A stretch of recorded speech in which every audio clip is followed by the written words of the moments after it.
I get involved with science because it's fun. For me to be on stage and play with stuff and show other people how cool that is and how fun that can be, and getting them to realise, yeah, science is for someone like me. I've got 2 little kids, always trying to find something for them to do, to keep them active, especially during half term. So the Science Festival is a really great way to come out and they can learn things and they have fun as well. And you never know what you're going to find either, so that's really nice. Science kind of is for everyone, even if you don't think it's for you. So festivals mean that people can get engaged in it and it comes to your door straight into Norwich.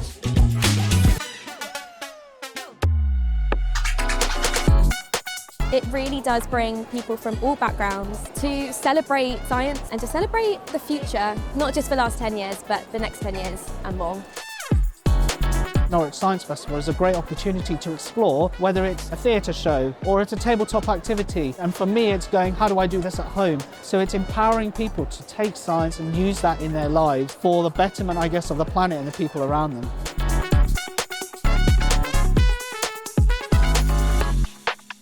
Exciting, good and interesting. Fun, cool and exciting.